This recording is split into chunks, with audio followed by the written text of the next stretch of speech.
Welcome to Unsung Heroes, presented by Degree Deodorant. For those that do more, Degree won't let you down. I'm Jill Harrington, joined by former NFL wide receiver Curtis Conway. Let's start with the Seahawks, Curtis. Now, despite playing with a secondary that's been depleted by injury and suspension, Seattle went to New York and picked off Eli Manning 5 times. A little surprise there, right? Byron Maxwell had 2 of them for his do more moment this week. Curtis, talk about the next man up mentality Pete Carroll has there. Well, first of all, we're constantly talking about the Seahawks secondary being depleted, but 3/4 of that secondary is still intact with Sherman, Chancellor, and Thomas, all playmakers in the secondary. Then you add a guy like Maxwell to the fold. Here's the thing with Pete Carroll. Pete Carroll has done this since he's been at USC. Compete. Always compete. So this is the mentality of this football team. Even in practice, they understand, look, next man up, when my time is up, not only are they competing against the other team, they're competing against the guys on their team, because once their number is called, guess what? They want that job. And I always go back to what the things that he did at USC. That's how he brought the best out of his players. Always compete, and he's bringing the same mentality to Seattle Seahawks. You got to love that. Well, playing against Tom Brady and the Patriots can be intimidating. But Dolphins safety Michael Thomas, he stepped up. Now, who is Michael Thomas? Well, he signed by the Dolphins just days ago from the 49ers practice squad.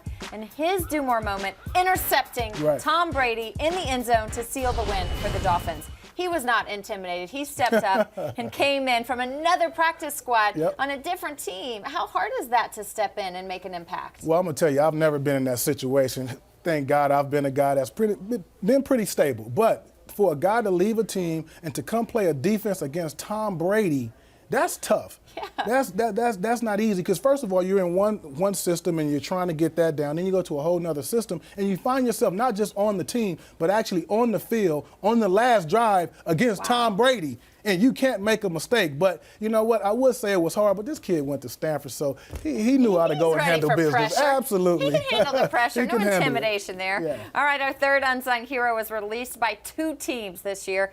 But with the Packers desperately needing a win, trailing 26-3 at halftime, Matt FLYNN throws 4 second-half touchdowns to stun the Cowboys in Dallas. How do you explain FLYNN's success in Green Bay when he can't seem to really catch on anywhere else? But this seems like a good fit. You know what? This is really simple to me. Green Bay drafted Matt FLYNN in 2008. So he spent 4 years with the Packers before he signed the big deal in Seattle. So he was comfortable there. He understood the offense, the surroundings, and he didn't have the pressure because Aaron Rodgers was the guy. Now you get this big contract from Seattle.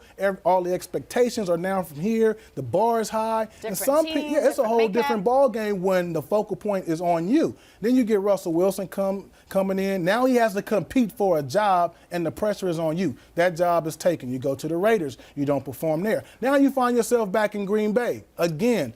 A comfort blanket. Why? Because he's not the focal point. He's the second string guy. Aaron Rodgers is the guy. No pressure whatsoever, and he understands the system. So that's pretty easy to me. This is a guy, it's clearly he can't be the guy, but he can definitely be a good backup. Hey, you never know. He could take advantage. Maybe his time is now. You never know. Aaron Rodgers might not see the field again, he Curtis. Had a chance. Matt FLYNN. Well, hey, you know what? He may be, in Green Bay, he may be the guy. He's had some success there, but he showed me that when the pressure's on, when the lights are really on, you can still, he's still thinking that, Aaron Rodgers is coming back. Yeah, you know in a couple hours. Yeah, He'll be back. Hey, there you have it. I'm not sold yet. Okay, well, he's filling in so far, so good. That'll do it for our Week 15's Unsung Heroes, presented by Degree. Visit foxsports.com/do more to rank the strongest moments of the week.